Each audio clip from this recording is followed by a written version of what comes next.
ನಮಸ್ಕಾರ, ನ್ಯೂಸ್ 11 ಕರ್ನಾಟಕಕ್ಕೆ ಸ್ವಾಗತ. ನಾನು ತಾನಮ್ಮ. ಯತ್ನಾಳ್ ಅವರು ಇವತ್ತೊಂದು ದಿವಸ ಏನು ಮಾತನಾಡಿದಾರ ಮುಸ್ಲಿಂ ಪೈಗಂಬರ್ ಬಗ್ಗೆ, ಅದು ಕೂಡ ಅವ್ರು ಮಾತನಾಡಬಾರ್ದಾಗಿತ್ತು. ಅದು ಸರಿಯಾದದ್ದಲ್ಲ. ಯಾವುದೇ ಧರ್ಮವನ್ನು ಹೇಳಿಸಿ ಬೈಯುವಂಥದ್ದು ಮತ್ತು ಯತ್ನಾಳ್ ಅವ್ರ ಮೇಲೆ ಥ್ರೆಟ್ ಮಾಡಿದಾರಲ್ಲ, ಅದು ಕೂಡ ತಪ್ಪು.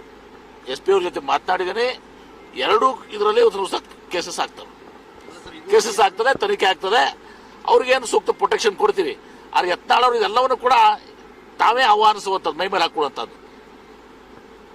ದೇವ್ರ ಬಾಯಿ ಕೊಟ್ಟನೋ ಏನ್ ಬೇಕಾದ್ ಮಾತನಾಡಿ ಇವತ್ತು ದಿವಸ ಮೈ ಮೇಲೆ ಹಾಕೊಳ್ಳುವಂಥದ್ದು. ಇದರ ಅರ್ಥ ನಾನು ಅವ್ರ ಮೇಲೆ ಏನು ಇದು ಮಾಡಿದ ಅದನ್ನ ನಾನು ಡಿಫೆಂಡ್ ಮಾಡ್ಕೋತಾ ಇಲ್ಲ.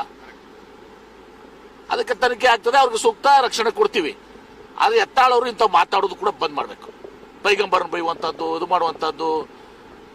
ಯಾಕಂದ್ರೆ ಅವ್ರಿಗೂ ಭಯ ಅದ, ಅವ್ರು ಬೈತಾರ, ಭಾಳ ಕೆಟ್ಟ ಬೈದಿದ್ದಾರೆ. ಮೊನ್ನೆ ನಿಮ್ಗೆ ಒಬ್ಬರಿಗೆ ಬೈಯಕ್ಕೆ ಬರಲ್ಲ, ಅವ್ರಿಗೂ ಬೈಯಕ್ಕೆ ಬರ್ತದೆ. ಅದಕ್ಕೆ ನಾನು ಸಲಹೆ ಕೊಡ್ತೀನಿ ಯತ್ನಾಳ್ ಅವರ, ನೀವು ಒಂದು ಒಳ್ಳೆ ಮಂತದಿಂದ ಬಂದಂಥವ್ರು, ಎಲ್ಲ ಇತಿಹಾಸ ನಿಮ್ಮಲ್ಲಿ ಹಿನ್ನೆಲೆ ಇದೆ. ಈಗ ರಾಜಕೀಯವಾಗಿ ಮಾತಾಡೋದು ಬೇರೆ, ಟೀಕೆ ಟಿಪ್ಪಣಿಗಳು ಬೇರೆ. ಆದರೆ ಈ ರೀತಿ ನೀವು ಹಗುರವಾಗಿ ದೇವ್ರ ಬಗ್ಗೆ, ಅವರ ಧಾರ್ಮಿಕ ಭಾವನೆಗಳಿಗೆ ಧಕ್ಕೆ ಕೊಡುವಂಥದ್ದು, ಇದೆಲ್ಲನೂ ಕೂಡ ಮಾತನಾಡಬಾರ್ದು. ಈಗ ಅವ್ರು ಮಾತಾಡಿದ ನಿಮ್ಮ ಮರ್ಯಾದೆ ಏನು ಉಳಿತದೆ? ಅದಕ್ಕೆ ಅವರಿಗೆ ಪ್ರೊಟೆಕ್ಷನ್ ಕೊಡುವಂಥದ್ದು ಎಲ್ಲನೂ ಕೂಡ ಆಗ್ತದೆ. ಎಂದು ಅವ್ರಿಗೆ ನಾವು ಸೂಕ್ತವಾದಂಥ SP ಹೇಳಿದ್ದೀನಿ, ಪ್ರೊಟೆಕ್ಷನ್ ಕೊಡ್ತೀವಿ. ಮತ್ತು ಅದನ್ನು ಯಾರ್ಯಾರು ಅಂತ ಅವ್ರಿಗೆ ತಿಂದು ಕೊಲೆ ಮಾಡುವಂಥ ಹಂತಕ್ಕೆ ಹೋಗ್ತೀವಿ ಅಂತಂದವ್ರು ಅವ್ರ ಮೇಲೆ ನಿಶ್ಚಿತವಾಗಿ ಅವ್ರ ಮೇಲೆ ಕ್ರಮ ಕೈ ಕೊಡ್ತೀವಿ.